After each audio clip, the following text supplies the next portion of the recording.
pedalando tutto in qualche modo per riuscire ad arrivare più là. Manca poco al traguardo, manca un ultimo sforzo, poi domani chissà, chissà. E intanto gira e va, intanto gira, gira, gira, e chi ci fermerà?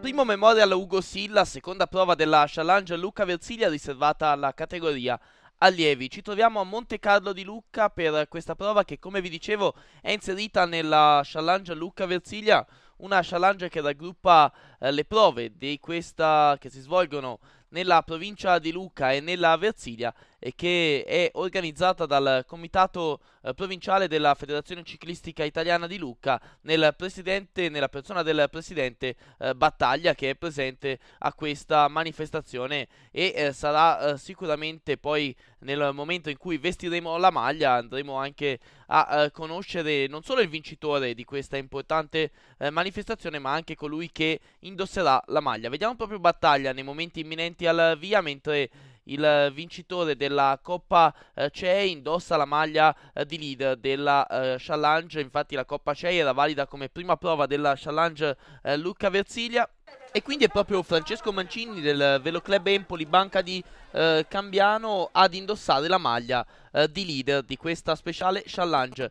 Le nostre immagini, la nostra sintesi ci portano a vivere i momenti centrali di corsa, una corsa che sta vivendo su attacchi e controattacchi. Nessuno per il momento riesce ad acquisire un vantaggio considerevole nei confronti del gruppo, che quindi possiamo dire che viaggia ancora compatto e transita davanti alla nostra telecamera. Vi ricordo che ci troviamo a Monte Carlo per questa primo memorial Ugo Silla, seconda prova della challenge Luca Versilia. Intanto si stanno avvantaggiando alcuni corridori sulla testa della corsa, un ulteriore passaggio sotto lo striscione di arrivo. Vediamo proprio le maglie del Velo Club Empoli Banca di Cambiano, poi Aquila Ganzaroli anche nel vivo della corsa, società del presidente Renato Masini. Insomma, vi dicevo che questa prova, il primo memorial Ugo Silla, è valido come seconda prova della challenge Luca Versilia. Intanto il gruppo rallenta notevolmente la propria marcia e quindi i fuggitivi hanno in questo momento via libera da parte del plotone,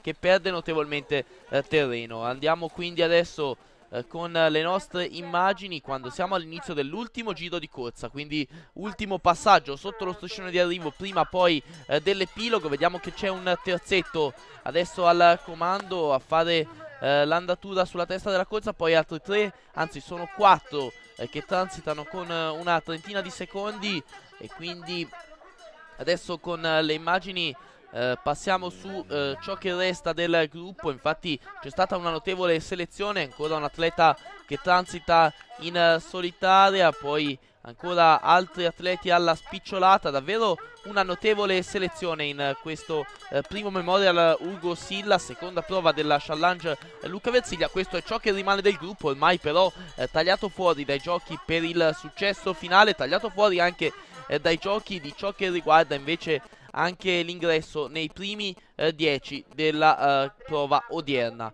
E ormai siamo in attesa dell'epilogo. C'è un corridore in solitaria ed è un corridore di casa dell'Unione Sportiva Monte Carlo Ciclismo che va a vincere, Federico Monti. Eccolo qua, alza le braccia al cielo, seguito dal direttore di corsa Ernesto Bianchi. Poi aspettiamo per il secondo posto, è ancora un atleta che arriva da solo, ed è Francesco Chesi del gruppo ciclistico romagnano. In terza posizione Andrea Di Marco del Monte Pisano, ancora un atleta del Monte Pisano per la quarta piazza, è Linas Rumsas che si classifica in quarto posto. Quinto Francesco Mancini, che quindi mantiene la maglia di leader della challenge Luca Versilia. Sesto Riccardo Soldani, eccolo qua.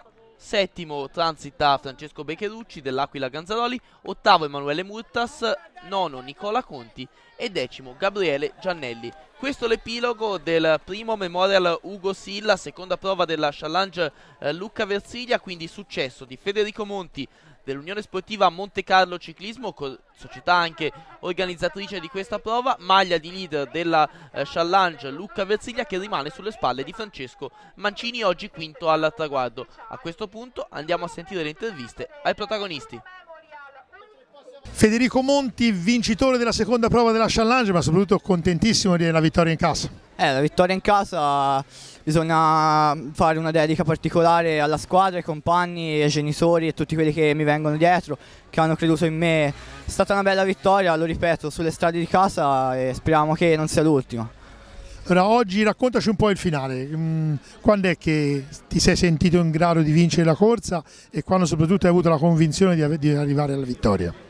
Diciamo che prima dell'ultimo giro i miei due compagni, che ringrazio per la collaborazione, hanno provato ad andare via e ad arrivare in solitario. Diciamo che ho aspettato e l'ultimo giro sono partito e sono arrivato da solo. Francesco Mancini, leader della challenge, sei riuscito a confermare la maglia, un quinto posto che non so fino a che punto ti soddisfa però.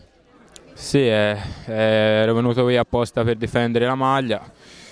Comunque è stata una corsa dura, mi sono ritrovato da solo dopo 20 km, è stata dura fare quasi tutta la corsa da solo. Pensavo di potercela fare a un certo punto a rientrare, poi invece erano 3 contro 1, poi il vento non ce l'ho fatta. Una maglia che ti ha dato degli stimoli, mi sembra, che cerchi di conservare anche nelle prossime prove. Sì, ora proveremo anche nella prossima prova a difenderla. Certo non sarà facile perché sempre ci sono altre persone, altri corridori che provano a prenderla, quindi sarà sempre più dura da qui in avanti. Giacomo Bacci, vicepresidente vicario del comitato regionale, una bella prova qui a Montecarlo veramente, e questa challenge Luca Versilia che mi sembra stia crescendo di anno in anno per merito di Gianfranco Battaglia e di tutto il suo staff. Ma credo proprio di sì, una bellissima giornata di sport e io credo che veramente vada fatto un elogio al Comitato Provinciale di Lucca, perché a me aver messo in moto questa challenge ha sicuramente procurato un interesse da parte di tutto il movimento ciclistico, che sicuramente dà anche un lustro alla nostra regione. Quindi io dico grazie, veramente una bella giornata, un bello spettacolo, dei degni ragazzi veramente che si sono impegnati in un circuito anche abbastanza difficile. Quindi grazie veramente. Gianfranco Battaglia, presidente provinciale, una seconda prova della challenge, credo che sia stata veramente bella e tu devi essere veramente soddisfatto di come diciamo, il seguito che la challenge sta riscuotendo in questo 2011. Sì, innanzitutto complimenti che ha vinto un lucchese, veramente fa piacere, insomma, ragazzino promettente. Poi ecco, mi ha fatto piacere perché indubbiamente se la sono combattuta la maglia gialla, il leader della classifica, fino all'ultimo, fra il ragazzino del Monte Pisano di Marco, mi sembra, sì, e Mancini, no? Per pochissimo, per 2 punti in testa alla classifica. Questo vuol dire che entrambi ci tengono a questa speciale classifica e mi auguro, ecco, che questo dualismo continui anche nelle prossime gare, che la prossima della challenge è il 2 giugno a Pozzi e poi ci sarà di agosto le altre 2. Io credo sia stata una bella giornata, veramente piacevole, una bella gara selettiva, perché questo qui è un percorso soprattutto all'inizio selettivo. Complimenti all'organizzazione, ecco, per quello, insomma, che oltre a questa corsa poi ci sono state anche 2 gare esordienti e credo, insomma, oggi, insomma, Lucca Sportiva, il Montecarlo, insomma, che ormai per quanto riguarda si dedica prevalentemente all'attività giovanile, insomma, ha fatto delle buone cose.